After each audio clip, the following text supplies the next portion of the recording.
ህግ ጠበቃና በእውነት ሁሌም በበጎ አድራጎት ቃለ መጠየቅ ለምናደርግለት ወንድማችን ጠበቃ አቢ ቢተው ጤና ይስጥልኝ። አቢ እንደምን አለ? ጤና ይስጥልኝ ሽሎሞ። ጤና ይስጥልኝ እንደምን አለ? አሁን ያጠገብ አቶ ተስፋዬ ቢሻው ይኖራን ሁለታችን ይሆናን ቃለ መጠየቁን የምናደርግልህ። አቢ እንደው እስቲ አሁን ማተኮር የፈለግነው በሶስት ርዕሶች ይሆናል ካንተ ጋር። አንደኛ ትላንትና ጠቅላይ ሚኒስትር ቢንያሚን ኔታንያሁ ያደረጉት ምስባቲ ቶናይ ወይም ደግሞ የጋዜጠኞችን አናግረው ነበረ። ቃለ መጠይቅም ቃላቸውንም ሰጥተዋል። እሱን በተመለከተ ሁለተኛ ደግሞ አዛ የሚካሄደውን ጦርነት በተመለከተ አሁን ያለውን ወቅታዊ ሁኔታና ከዛም ደግሞ በአጠቃላይ እስራኤል ያለችበት የዓለም አቀፋዊ ስታቱሷ ወይም በዓለም አቀፍ ደረጃ ምን አይነት የዲፕሎማሲ ጭንቀት እያጋጠማት እንደሆነ በእነዚህ ሶስት ርዕሶች ላይ እናተኩራለን። በመጀመሪያው ልጀምርና እስቲ ትላንትና ጠቅላይ ሚኒስትር ቢንያሚን ኔታንያሁ ካደረጉት ጋዜጠኞች ጋር ውይይት እስቲ ምን አንተ የወሰድከው ነገር አለ?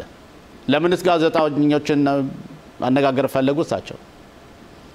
እንግዲህ ጠቅላይ ሚኒስትሩ በእውነት ብዙ ጊዜ በስልጣን ላይ የቆዩ ናቸው። በዓለም ዙሪያ በተለይ በአፍሪካ በሙሉ አፍሪካ ሄደው ቢወዳደሩ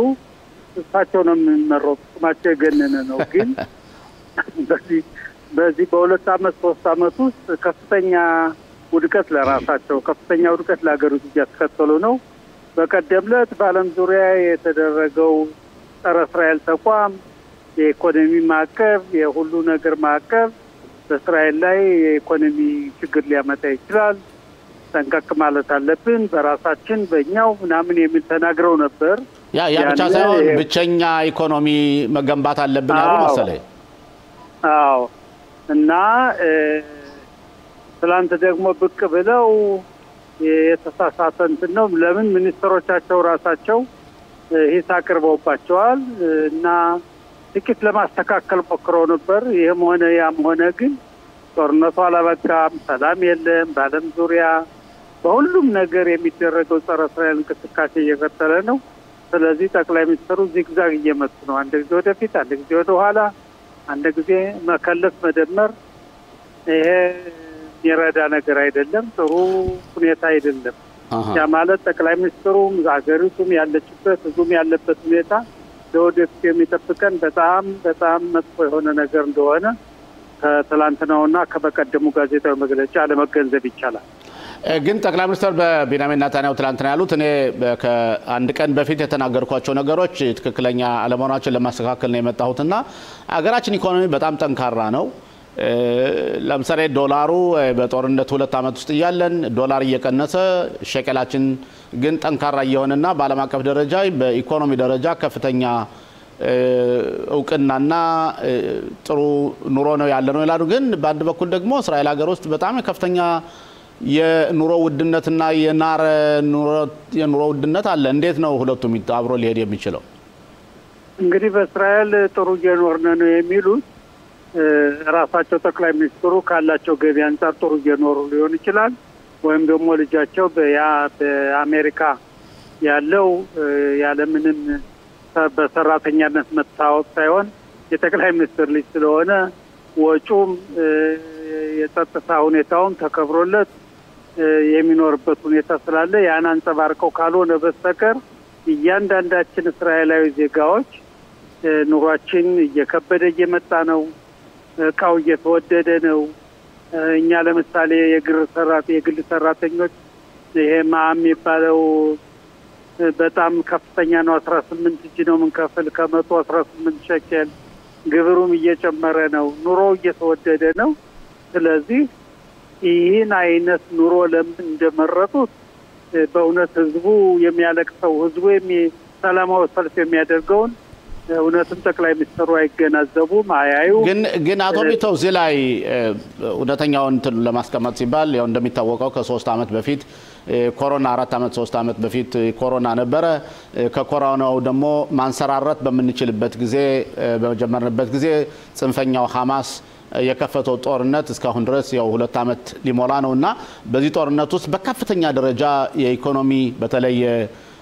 የቱሪዝም ኢኮኖሚ እንደዚሁም ወድቋን ስለዚህ የሳቸው የኢኮኖሚ ውሳኔያቸው ሳይሆን የጦርነቱ ችግር አይደለም ወይ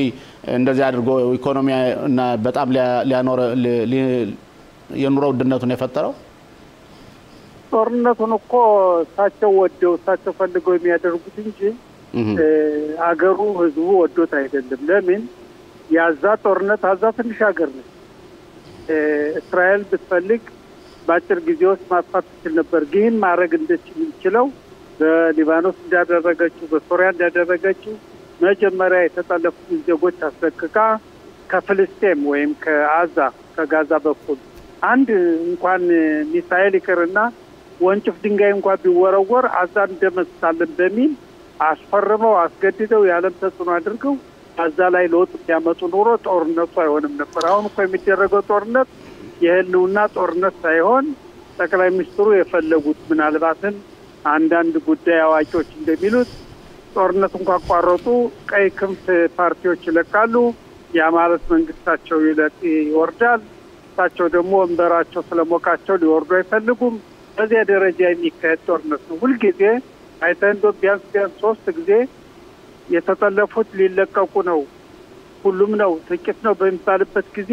እሳቸው ፈልገው ወይ በኢራን ድብደባ ያደርጋሉ ወይ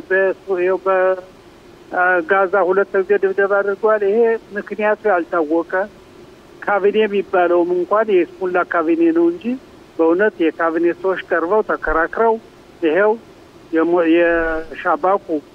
የወታደራዊ አዛዡ ታማጆር ሹም ይሄ ነገር አይሆንም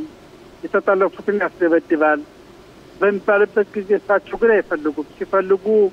ሁሉን የካቢኔ አባል ይሰበስባሉ ሳይፈልጉ ደግሞ ለራሳቸው ኪሶችን ተሰብስበው የስ ቢሉትን እንደዚህ የሚያረጉበት ሁኔታ ነው ጠቅላይ ሚኒስትሩ እንደማይወቀነ ምን እንደነካቸው ኦኬ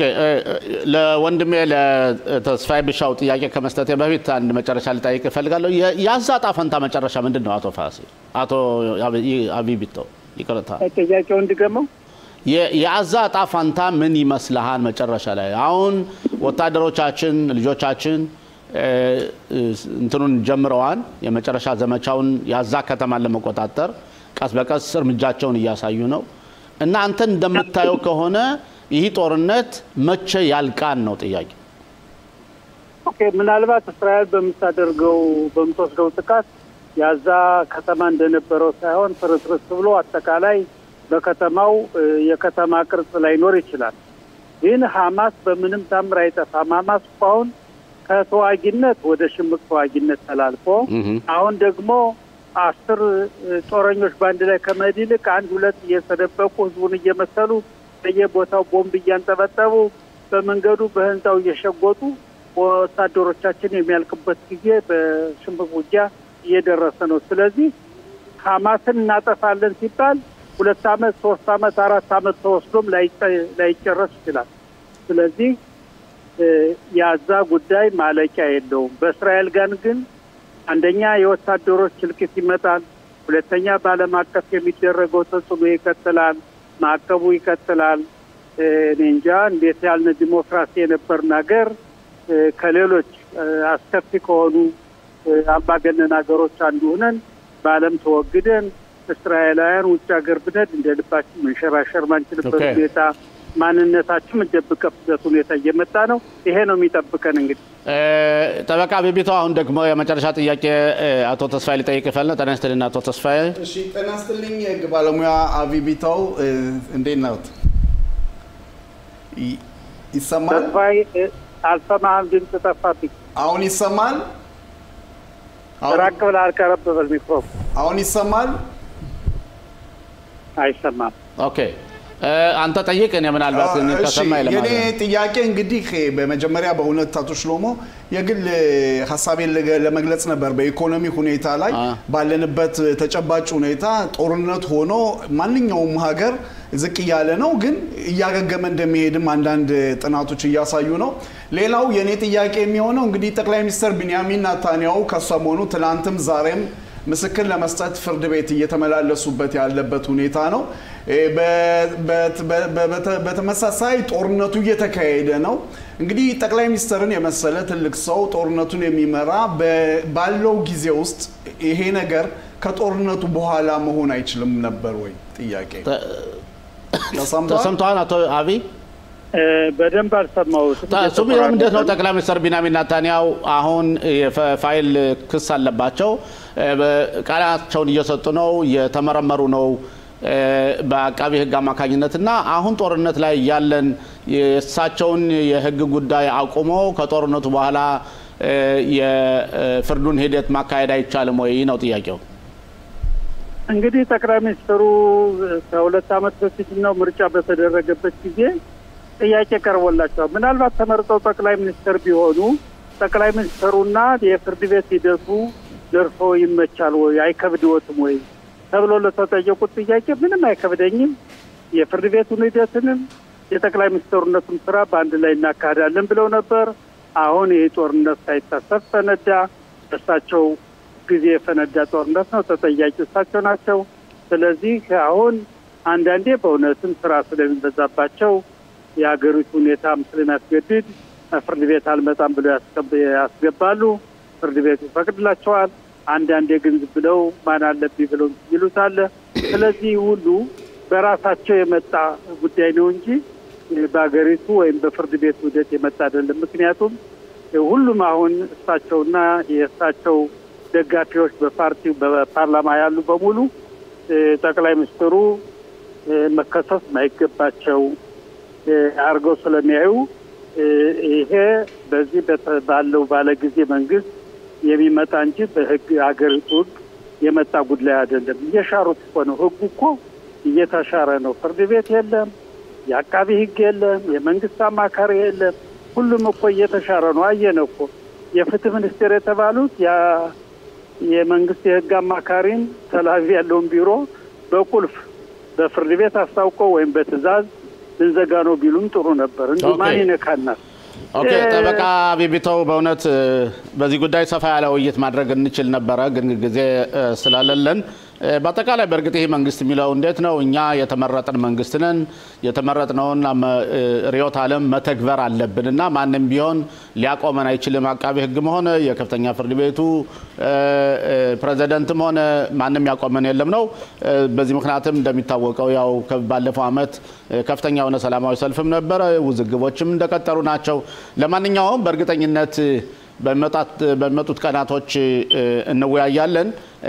ስለዚህ ጉዳይ በእውነት ስለ ጠቅላይ ሚኒስትሩ ፍርድ ጉዳይ ብዙ ሰዎች የሚጠይቁት ጥያቄ አለና ምናልባት በሙያህም ስለሆነ ሰፋ ባለ ሁኔታ እንወያይበታለንና ለዛሬው አብሮን ስለቆየን በጣም ያመሰግን ምስጋናችን ወደር የለውም ላንተና መልካም ቆይታ እንላለን እኔም እንደዚሁ አመሰግናለሁ ግን አንድ ሐሳብ ልግለጽ እሺ ቃጠር ማለት ነው 30 ደቂቃ 30 ሰከንድ ሁለታችሁ ይሄን ቴሌቪዥን ጣቢያ ይዛችሁ የምታደርጉት ያካለ ጉባኤ ካለ ምልልስ አቀራረባችሁ በአጠቃላይ የሚደነቅ ነው የረጅም ጊዜ የጋዜጠኝነት ሙያ ያላችሁ መስሎ የሚታየው ስለዚህ በርኩ እናመሰግናለን መልካም አመት በዓል